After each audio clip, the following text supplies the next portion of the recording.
is so obviously ridiculous that one doesn't need to talk about it, but it's true. It has a very rigid time definition, and it's politically completely ignorant. Now, as such, I would say that PTSD is a post-colonial invention. It fits very clearly a political conflict we have had in the last 30, 40, 50, 60 years. PTSD acknowledges suffering, but depletes it of its contents. That means it says, yes, you suffer, but I'm not interested in the least what you're suffering from. Social processes are recognized in PTSD, but themselves are being ignored. I don't care if it happened to you in Sierra Leone or whatever. Come to my treatment clinic. I'll do a little bit of eye wiggling with you. We have wonderful therapeutic techniques, and then we'll get you healthy. Third issue, while on one side possibilities develop to recognize traumatic suffering and deal with it, at the same time culturally specific characteristics are ignored and post-colonial power structures are denied. So with the big promotion of PTSD all around the world, you have traumatized people all over the world.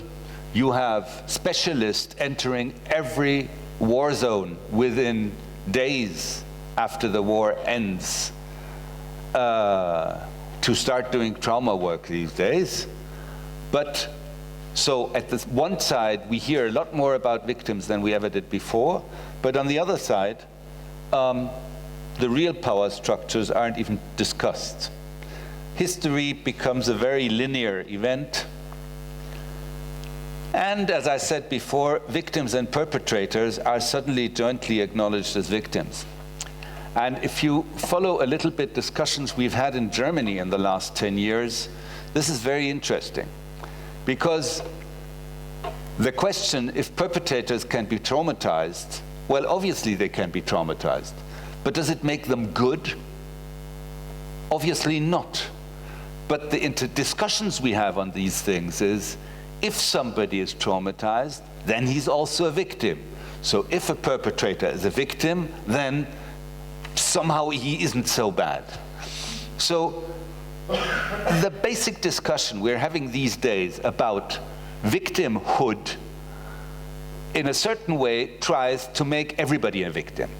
Now, obviously, nobody likes to be a bad guy, but the question is, does everybody have to be good guys? And what do you get from that in political terms?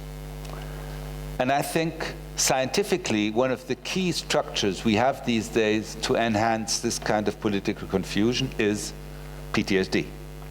I've been sort of bashing against PTSD. Maybe I should say that I do think PTSD has a certain seductive quality, which is that when you look at it, you get the impression everything's so clear. It's so easy to understand trauma. You've got a set of symptoms, it's clear what you could deal with, and let me tell you, PTSD is what you're going to meet everywhere in the world. And people who work with PTSD aren't necessarily mean people who want to be badly behaved imperialists. It just happens that this is what they got and what they think they should be working with. And since especially in certain places people don't have much of a choice what kind of science they adapt, this is what you'll get to hear. But it's important that you always know that PTSD language doesn't really explain reality. It gives you the impression of limiting a problem in a nice way, but it usually doesn't manage. Now, I personally prefer a different kind of trauma definition, which Jewish, Dutch, German psychoanalyst by the name of Hans Karlsson invented. He speaks of sequential traumatization. Now, Hans Karlsson studied medicine in Germany. He was thrown out of the university because of his Jewishness. He then worked as a sports teacher for some time. He then migrated to Holland. In Holland, he survived during the war, basically in clandestinity, in the underground. The Dutch helped a lot of Jewish children by offering them shelter while their parents were taken away to concentration camp and killed. So many Jewish orphans survived in Dutch families. After the war, the issue was, what are we going to do with these children? Should they stay in their new families, their adopted families? Should they be brought back into Jewish environments? So a commission was set up that would judge that and try to analyze each individual case. Hans Karlsson was one of the doctors, psychiatrists involved in this. So he worked with these children during the war, when they went crazy, when they wanted to run out on the street, when they wanted to do what they were not supposed to do to protect their lives. He worked with them after the war, and he worked with them actually 20 years later also. And then in 1978, he published his famous book, Sequential Traumatization of Children, which up to the present day is maybe the most impressive long-term study of trauma that exists in the world. Karlsson analyzed over 200 cases, and as I say, it's one of the very few books you can read on trauma which gives you the full story, not just a part of it, because he talks about these children. Yes? English, yes. It's been translated, was published in Israel, and I think it is still available in English. And it has this title, The Sequential Traumatization of Children. Anyway, Hans Karlsson decided to speak of sequences of trauma because he said, in fact, we have to understand trauma as a process. Trauma is not just an event. Parents get killed, children experience. It's a long experience. These children didn't undergo trauma as one day of lightning. They underwent the whole period of beginning of persecution, occupation, after the occupation, and so on. And so he said, in trauma, actually, we can distinguish different time sequences. Now, this idea of trauma as a process is something that we resist to mentally. Because on one side, we have this original metaphor of a structure falling apart, an accident, a clash, a tear in reality. And now we have somebody who says, well, this can happen also many times, and it can happen over a long period of time, where sometimes you might be completely full of symptoms, a couple of years later you might be without symptoms, but what we see is a traumatic process, we see a sequence. Karlsson spoke of three sequences, beginning of persecution, during the war, and after the war. When I started to work with this and to try to imagine myself these sequences more on a world scale for different traumatic realities, I finally decided that the best idea to do this was to speak of 6 sequences. First of all, prior to the start of the traumatic process, which means somewhere you have to say this is before. This is sometimes an arbitrary decision. For example, if you're talking about former Yugoslavia, where do you say is before the trauma? Is before the trauma Tito time? Probably for pragmatic reasons you'll say that's before the trauma, but we all know that Tito time is also after the trauma. It's after Second World War, it's after the certain fights and so on. So it's important that you distinguish and say, okay, this before, what does it mean? And then you always have a beginning of the persecution where the persecution is not complete yet, where you know, things get worse. It's like when conflict escalates. Things get worse, but they're still not completely existential. You still have the fantasy, you can still run away, you can still protect yourselves, things are getting difficult, but somehow you're still working within a framework you can, you know, more or less. And then the second stage, or the second phase, or the second sequence is then what I call acute persecution.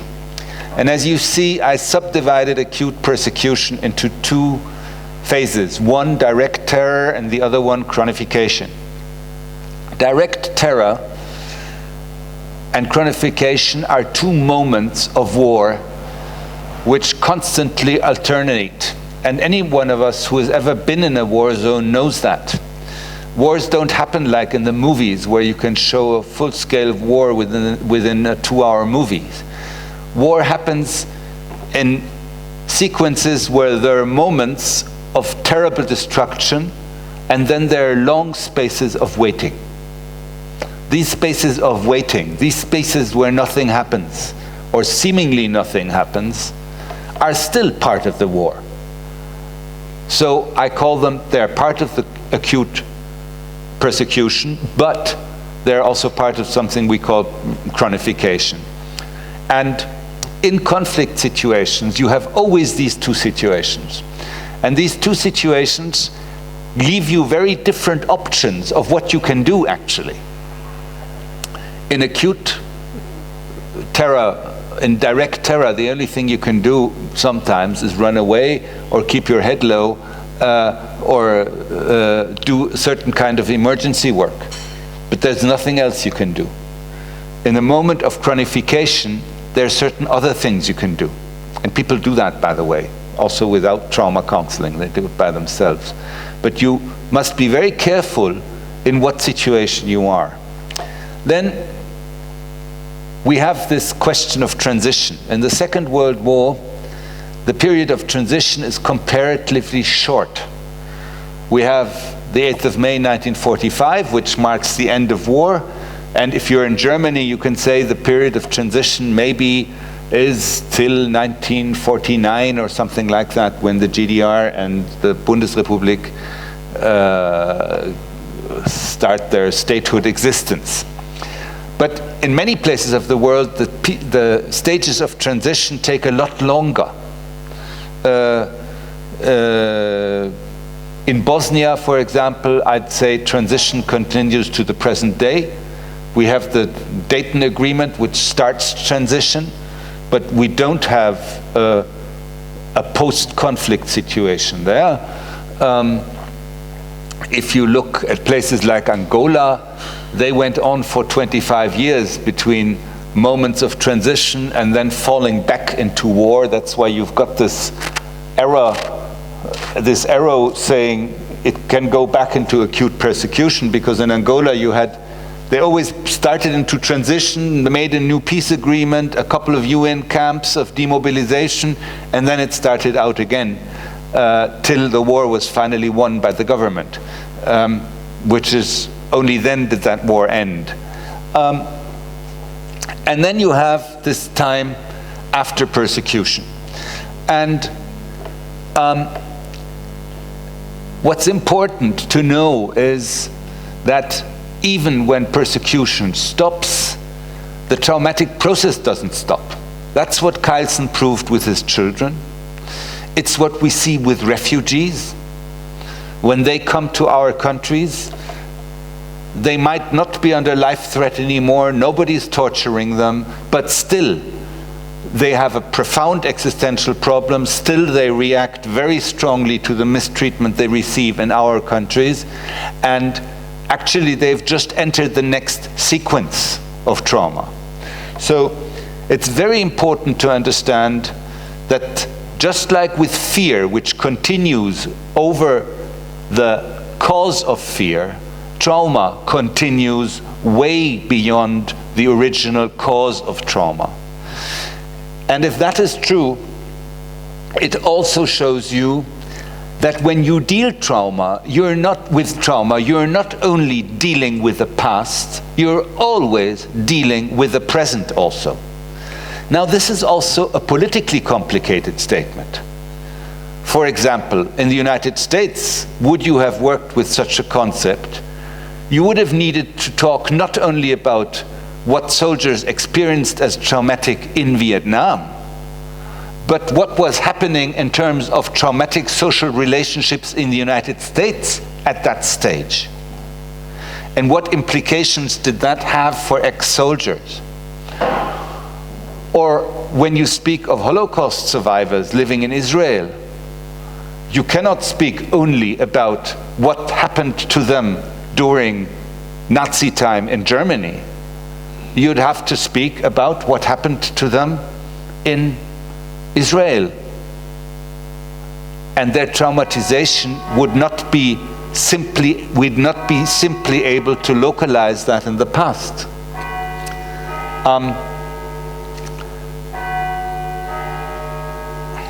This will be 11 times, so I'll wait.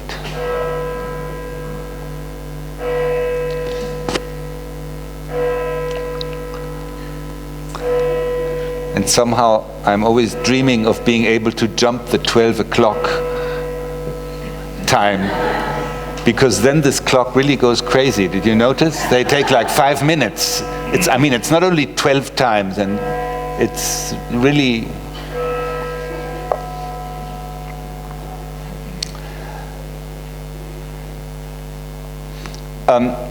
For example, a good friend of mine who unfortunately died 2 years ago, Israeli psychologist Dan Baon, he did research with Holocaust survivors in Israel, and some of them had survived the Holocaust and came to Israel and participated in the fight for independence of Israel, but by Israelis who were already living there within a kibbutz structure. They were treated as bad fighters because they had been victims of the Holocaust. So although they fought, they were not accepted as full members of the kibbutz because they were victims, and victims wasn't a valued category in early on Israel. So in terms of traumatization, they were re-traumatized, or as I would say, they were in this sequence of trauma. Now, so the whole idea of sequence is, to me, seems key when we speak of socio-political traumatizations. I think it is much more useful than PTSD. I think you can do a lot more to deal with it and to invent strategies of what to do. During the break, one of you asked me, how do I see that with German soldiers, for example, coming back from Afghanistan now, many of which have PTSD symptoms? And I said, that's exactly the point. As far as I'm concerned, PTSD treatment in typical small-range therapeutic terms is disastrous because it will further isolate these soldiers. These soldiers have been in Afghanistan in a cultural surrounding they didn't understand, they weren't prepared for, they saw horrible things, they've had fear for the whole time being there because they've been all the time trying to be good guys, but basically being scared of being bombed away. They come home and they are socially marginalized. Now, we treat them as ill people and give them lots of PTSD treatment. You can lock them up in clinics for the next 10 years, just like in the United States with Vietnam soldiers. But you could also say, we'll give them a group space. We'll offer them not only psychotherapy, but political discussion. We'll try to understand together with them what happened to them and in what conflict they have been involved. So in a certain way, treatment will consist of political education, not only to them, but also to their families. And maybe doing that, they would have a lot less symptoms than they do right now. Because actually they don't only have a private problem that they are traumatized, actually they have nobody to talk to about their problem. Yes? What does the treatment they get involved in order to understand Typical trauma treatment would involve, within PTSD structure, depends on the techniques you use. You might get a certain amount of medication. You might get a little bit of so-called exposure therapy. That is, you can say what happened to you and you can cry it out a little bit, and everybody hopes you feel better afterwards, which it usually does. Not for how much long, it's not clear for how long you feel better, but everybody feels better when they can talk a little bit, And then we have different methods. There's, for example, a method called EMDR, which is eye movement desensibilization treatment, which is very en vogue these days, which basically consists in wiggling your finger in front of your eyes, or the therapist wiggles his finger in front of your eyes, and you follow while you're thinking of your trauma experiences, and somehow what this provokes is something like a neurological reprogramming. That's the idea behind it. That you sort of manage to give less emotional value to certain experiences and sort of get the symptom level down. There are many things like that. Depending on your orientation, you'll do something like that, or you'll do talking, or you'll do more medication. But the key point is, do you focus on this kind of closed structure, or do you see the traumatic experience linked to a complicated social relationship in which treatment isn't only a clinical question, it's also a clinical question. You need specialists for some of these soldiers. But actually, you need a completely different set of ideas to deal with the reintegration of soldiers. You can pick this up also on the identity issue. These soldiers have a conflict because those of them, at least, who went there voluntarily have been damaged in their identity as good soldiers, clearly, because they didn't get much of a chance to be good soldiers. And by the way, if you're interested in this soldier issue, there is an excellent movie called Warriors, which was produced in Great Britain, and which is done like a BBC documentation about soldiers of UN forces in Bosnia during the war. And it's by far the best movie I know on this issue. And it shows the history of 4 British soldiers while they're still home, during the intervention in Bosnia as part of the Blue Helmet troops, and then when they're back home again. It's a fictitious story, but it's done like a documentation, and it is really very good, because it shows very clearly how these people are traumatized, period. It's a very, very, very good movie. Okay, let me continue my idea here. I would say trauma is a normal reaction to an abnormal situation. When we are talking about circumstances like war and persecution, trauma is a normal reaction to an abnormal situation. Trauma, we could define it as something like when memory, individual and social, falls apart. Trauma can only be understood within and in reference to a specific social, cultural, political context. I don't think that trauma is the same in Chile as it is in Germany, as it is in Angola, as it is in Palestine. I think if the illness we're talking about is produced by a social context, it makes no sense to talk about that illness without talking about that context. Trauma is cumulative and sequential. In short, it is a process of which we can sometimes determine when it starts, but nearly never when it stops. Trauma implies complete psychological breakdown on an individual level comparable to the experience of death. Nevertheless, there is always a social or collective dimension to trauma, and so far as the social relationships themselves are characterized by a violent power struggle that includes fear, death, and destruction. This is like a little bit of summary of what I'm trying to say to you. We have to differentiate between traumatic situations, trauma, and trauma symptoms. People who are living in a war zone, they all live in a traumatic situation. Every single one of them. I need no doctor to tell me that somebody who lives in the Gaza Strip these days lives in a traumatic situation. But that doesn't mean that every Gaza citizen is traumatized. And even if you're traumatized, it doesn't mean that you have to develop symptoms. Only if you think trauma is an illness, then you need symptoms to justify it. But if you look at trauma in this process-oriented way, it could be that for years you have no symptoms. For example, Israeli colleagues years ago described the following case to me. They said, a soldier was burnt in his tank in the Yom Kippur War. He survived, some of his friends died, he received treatment, he was fine.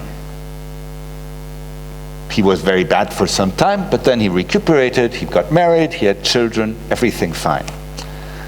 Then comes the big first Lebanon war, first war that within Israeli perception was more a war where Israel attacked.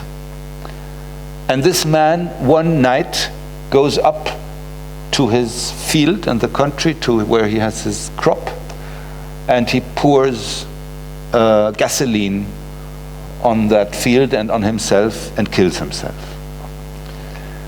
He didn't have trauma symptoms for years. But his trauma had never ended, obviously, because he was involved in a very complicated personal life experience and in a social political experience that implies Israel in several ways. And at some point, this led him to develop a suicidal tendency. And that is what you have to think about trauma. Trauma doesn't necessarily mean that all the time you have symptoms. Certain symptoms of trauma are very frequent, that's true. Flashbacks, numbing, and so on. But others are not. And you might have people who function quite normally for a long time until there is a trigger that will lead them to reconnect in a certain way to their very basic vulnerability. Yes?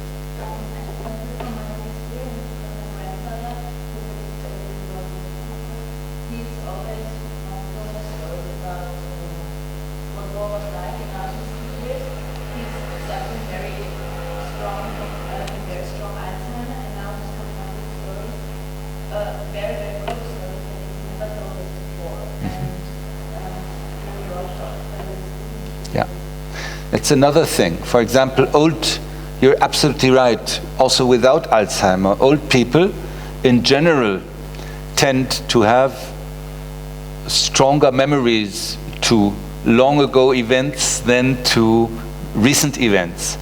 And many of them, because of this is something that happens to all old people, begin to start talking much more about things they have experienced and in a different way than they ever did before. Many of them kept silent for years, and then suddenly they talk. So trauma is an issue when you deal with old survivors of war and conflict. It is an issue always, and it is usually not expected.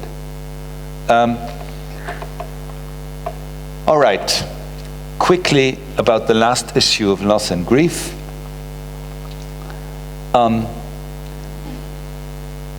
Loss and grief, as I said in my working group, is maybe the most sympathetic of these psychosocial things, because grief has a side to it which is sort of nice. We use grief to work through losses. Grief has a perspective. Mourning has a perspective of development in it. And much of what we're talking about are losses that you can never compensate.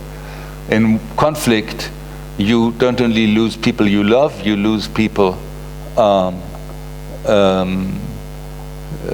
you lose your home, you lose your convictions, you lose part of what you wanted to become. So the losses are multiple, and losses are a key issue for everybody in conflict situations, and especially in post-conflict situations. In a certain way, after conflict, the key question is, will there be a healthy enough mourning process for all the losses that have occurred? Or will you not have that? In personal life, if we grieve, there are usually two moments to that, at least two. One refers to the acceptance of the fact of the loss. I recognize you're dead. I recognize I lost my father. I recognize the fact that death has occurred. So one has to do with the acceptance and understanding of reality. And the second stage then has to do with working this reality through, with making it acceptable for us, with reorienting it. These two phases occur nearly always, and they're very, very key. Now, if you translate this to socio-political realities, you begin to understand why it is so important for people to bury their loved ones if they can. You begin to see why in many ex-war regions you have enormous efforts to find people who were lost or who were buried very quickly, and to give them a decent burial. You can understand why the Red Cross up to the present day is searching for dead people all over the world and helping people to find their bodies, because finding your loved ones and giving them a decent burial facilitates this first fact of accepting, understanding death as far as we can understand it. Completely, we can never understand it, but usually it helps. And we have our cultural rituals focus a lot on confirming the death, right? We put people into caskets, and then we close those caskets and lock them up, and then either we burn them or we put them in a deep hole and we put a lot of earth on it, so we don't risk that they'll come out again. In a certain way, we need an external confirmation of death, because it is such an incomprehensible thing.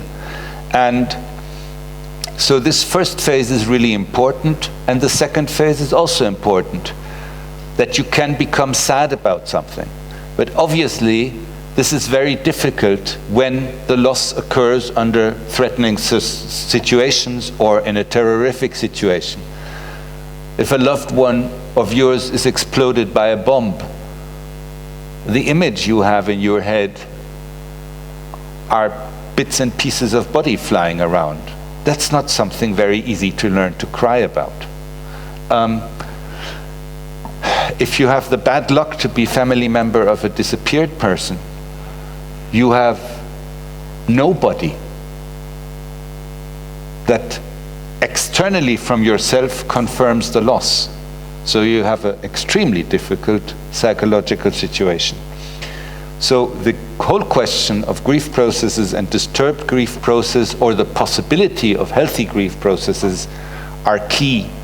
And because of time reasons, I won't go into it too much now, but I think you should always think that the whole issue of memory is in reference to facilitating grief. Now, all this time I've been talking to you about combining individual and collective dimensions, and let's be honest, it's really difficult. Although individual and collective dimensions relate to, overlap, and imply each other, somehow they never match up.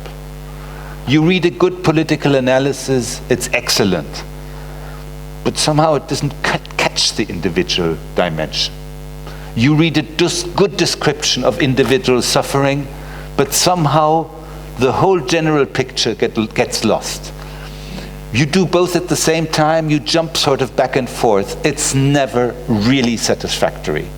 So psychosocial in the full sense of the word is actually an impossibility. I can try it, but I never manage to do it completely, and it's never completely satisfactory. Now, in this, there is a huge danger, which is the danger of analogies, which is the tendency to jump from individual to social and back just by analogy. Collectives suffer, individuals suffer, everybody has a trauma. How is that? What's a collective psyche? Does that exist? Where is it located? In the air? How am I supposed to imagine a collective psyche? I can imagine individual psyche, I know where it's located. I have a good set of theory that explains me that. But then we speak of collectives, and we've got, for example, this wonderful word of collective traumatization. And it sounds convincing. Obviously, they're collective, everybody is affected by it, they all suffer trauma, so the collective is traumatized. But actually, it's an analogy we're doing without really justifying it. And I think analogies are very, very dangerous, because I can live with being imperfect. I can live with jumping back and forth between individual and collective dimensions and thinking, I'm never quite satisfied with how I do it. At least I can acknowledge my lack of capacity. But when I do these analogies, these big analogies where everything is the same, then I end up saying basically incoherences without even noticing. So I think we have to be very careful, and one of the cases in point for me in that sense is the famous chosen trauma of Volkan. Because I think Volkan, in this chosen trauma idea, describes something which partially I completely agree with as a socio-political category. I think it is absolutely true that as means of political manipulation, collectives or myths, collective myths, are used